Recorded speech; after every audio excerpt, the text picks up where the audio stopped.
Hello everyone, I am architect Priyanka Kumawat. I am here to present on the title Transportation and Sustainability for Villages and Rural Sector. Also I am presenting on the behalf of Professor Alok Ranjan sir. So here is the introduction of our title. The Sustainable Development Goals have been discussed throughout the decades, including urban and rural growth and their connectivity based on economy, medical facilities, basic amenities like housing, water, education, electricity, and transportation. In the context to it, the research here is done with the sustainable transportation facilities that need to be focused on improving the connectivity between rural and urban zones. Transport and mobility are the key prerequisites for economic growth, social development, and global trade. However, they are also associated with significant environmental impacts like local air pollution, atmospheric pollution. The paper examines the rural urban connectivity by the provision of safe, reliable, and affordable rural transport infrastructure and services to facilitate rural access to urban markets and facilities such as education, health, enterprises, and employment and opportunities. The connectivity will also increase agriculture production, develop modern supply chains for crop delivery, prevent food loss, achieve zero hunger, and alleviate poverty. Abstract to this title is Rural transport plays a crucial role in achieving more than a half of the Sustainable Development Goals and fulfilling the aim of the 2030 Agenda for Sustainable Development. Leave no one behind. According to Article 50, the new urban agenda adopted in 2016, which was an outcome of the Habitat Third Conference, referred to the importance of increasing urban rural connectivity through transport and infrastructure for promoting productivity and draw attention to the codependency of rural and urban areas in achieving the goal of sustainable development. In the past, limited availability of government resources has often meant to transport infrastructure provision, due to which maintenance has fallen majorly on the poor rural communities. The stakeholders cannot contribute in resource or knowledge terms. Hence, the outcome has often been the poor rural transport infrastructure has constrained mobility. Rural development is not just a question of social equity, but also crucial for national economic growth. Good rural, good rural road infrastructure services promote connectivity and social cohesion. They drive agriculture, trade, commerce, and industry, and accessibility are mobility to jobs, health, education, and socio-economic facilities necessary to counteract poverty and social exclusion. So far, rural transportation is widely accepted as the principal physical communications facility for rural communities to connect them to the national highway, main roads, or water networks. For enhancing in rural mobility transport, infrastructure needs to be improved. That is, the rural road, tracks, trails, paths, watercourse structures, footbridges, rural waterways, and transfer facilities. This research work examines the concept of transportation sustainability and planning with integrated development in rural and urban sectors. So here, these are some transport strategies overview. A partial list of transportation management and strategies.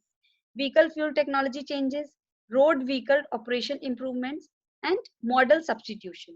So here are some improved efficiency of conventional vehicles, manufacture innovations, supplier offerings, responses to consumer demand, responses to government regulation and incentives, cafe, standards, R&D partnerships, taxes, rebates, and subsidies. New vehicle technologies, new fuels.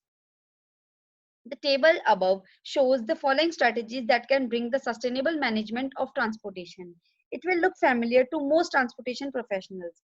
The same list has been used for many years to search for strategies to reduce air pollution emissions and manage traffic congestion. Indeed, many of the policies on the list have been used for decades. Fuel taxes are in place, are in periodically increased. Highway departments and local traffic engineering offices routinely use traffic operations plans to increase capacity and reduce environmental impact. Now the question arises here, how useful would the various transportation strategies be in the reducing congestion?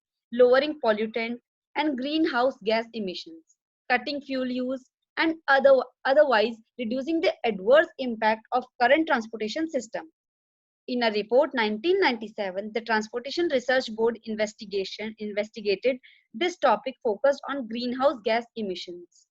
Scenarios were developed to represent different approaches to the issues.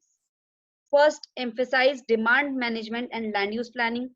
Second, targeted improvement in vehicle efficiency. Third, emphasize fuel price increases. Fourth, assume the introduction of the new vehicle technologies. So here are the some types of transportation and transit systems. Rural communities or people in rural regions primarily use six types of transportation to move around the environmental depending. On the other preferences, some type of transportation facilities are commonly available than others. So these include those that operate between villages and city communities. Passenger train services, passenger air services, which can be commercial, private or semi-private. Personal vehicle like automobiles, including vans and cars or hire like taxis or riding sharing services and bullock carts or all terrain vehicles, so pedestrian transportation, which includes walking and bicycling. Boats, which may be personally owned or operated as a ferry services. So here the transportation preferences in rural region. So this is the graph we have shown assumption based on the availability of transportation. Around 60% of the rural population travel through buses on their primary mode of transportation. 20% have their vehicle in like car, truck, van or auto for mobility. Passenger train services are used by 10% to visit cities from villages. 6% 6% are the pedestrians who either walk or take their bicycles to go from one region to another. Only 3 to 1% uses air services and water modes like boat to travel the urban sector. Depending on the needs of community department and departments of transportation and private services, providers can organize various modes of transportation into a transit system. Common transit systems in rural regions are fixed route, fixed flex route, demand response, volunteers, and transit van pools. So, first, fixed route transportation system. In these systems, buses, van, light rails, and other vehicles operate on predetermined route according to a fixed schedule. They have printed or posted timetables and designated stops where rides are picked up and dropped off. All right. In these cases, vehicle drives may opt for derivated fixed route systems to pick up riders from other favorable location. Flex route transportation system, often known as deviated flexed route systems. They also use pre-scheduled timetables. However, they may deviate from the predetermined route to a specific location, such as a major employment site, a child care center, or any central location. So, flex route services go well when deviation from the flex route do not significantly impact regular timetables. Demand response. This response transit involves small or medium vehicles operating on flexible routes with schedules depending on passengers' requests. The demand response model also allows riders to use transit service from a particular date and time. So basically, as per the 2019 Research Center survey, 19% of rural residents have used a ride hailing app. Besides, knowledge of this transportation mode is not evenly distributed across the country. So, fourth is volunteer transportation program. These programs rely on volunteers to drive passenger, often using their vehicles. Volunteer transit program may be low cost and provide flexible services by identifying and training volunteers for a significant time and effort. The National Center for Mobility Management provides resources for volunteer driver programs. Transit van pools.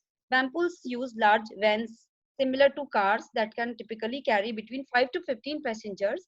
Van pooling is often seen used by rural residents to travel long distances to their urban work sites. So traditional transit agencies employees, group of employees or other organization can organize van pools. Van pool passenger may ride full or part-time, and riders expense can vary based on the frequency of distance traveled. So far, the cost is less than driving a long distance alone. Here, rural-urban connectivity through transportation needs and barriers. Rural-urban connectivity requires transport links to connect nodes from rural household to urban or pre-urban areas. Whether it is employment, education, healthcare services, religious or social destinations, often the travel chain will rely on the intermodal transportation that must connect to ensure the travel chain is not broken and connectivity can be achieved. The strategy of achieving rural urban connectivity for sustainable development should utilize all mode of transport for their full potential and including intermodal transport to maximize the efficiency of the transport system, generate the maximum benefits. Within the transport development discourse, there is a tendency to emphasize roads to improve rural connectivity overly as the leading and often most effortlessly way of connecting rural and urban areas. Roads are offering prioritize the policy and the planning. However, road-based transport services and other modes of transport that many rural population depends upon often overlooked in the study of transport solution. So here, inland waterway transport, IWT, that is inland waterway transport, and railway are more sustainable transport modes and should be prioritized in planning wherever possible. Below in this diagram, which is up to be coming, show the connection of the rural transport system and sustainable development goals. So here the rural transport system, which was shown in the image. So here, the overall development and rural transport system and rural urban connectivity are the part of SDG 9 and 10, while supporting the host of the other SDGs. The SDGs in turn contribute to each other as well as the over enhancing goals of the reducing poverty that comes in SDG 1. Achieving gender equality, SDG 5, and reducing inequality, SDG 10, as the diagram which we have showed in the before slide, that need the rural urban connectivity can improve various basic essentials like education, economic conditions, healthcare services, employment, and access to social services, along with other community acts. But there are few barriers listed in the study that are overlooked in the criteria of sustainable development and rural transportation system. Safety and infrastructure issues, coordination of program and services, distance, population and density are the main barriers of the study. So here are some conclusion and recommendation of the study. The benefits of connectivity will bring affordable and accessible transport services to reach the most deprived household. This may take the form of local authority run bus services, intermediate modes of transport such as motorbike, taxis, or locally run boats and services. Where possible, further development of clean and safe indigenous rural urban transport connections should be prioritized to maximize accessibility and sustainability. Example, making inland waterways transport accessible for all user groups, especially women, children, old age people, and the disabled. Regulation should be implemented to maximize efficiency and improve safety standards without compromising the mobility of users. Considering the evidence and research revived in this paper on rural-urban transport connectivity, here are the following recommendations suggested to contribute to sustainable development of villages and rural zones. First, improved measures of connectivity. In this, informed planning and policy decisions are essential for sustainable transport system. Accurately measuring connectivity is crucial for the strategic planning of improving and expanding the existing transport network and identifying the optimal investment point. There are some limitations to the RAI's sole use is measuring rural-urban connectivity. But utilizing GIS, technology connectivity mapping can enhance this measure. Second is encouraging long-term investment into IWT for rural-urban connectivity. Barriers facing sustainable connectivity solution, including lack of prioritization of alternative solutions such as IWT, since these solutions may require a lot of initial finance investment and a long-term development is might not always gain much political attention. Despite the enormous potential benefits for sustainable development, initiatives such as ADB's IWT workshop can highlight the importance and generate collective solutions to overcome investment and implementation barriers. So these were the conclusion and recommendations we have provided for this title. These are some references we have given. Thank you.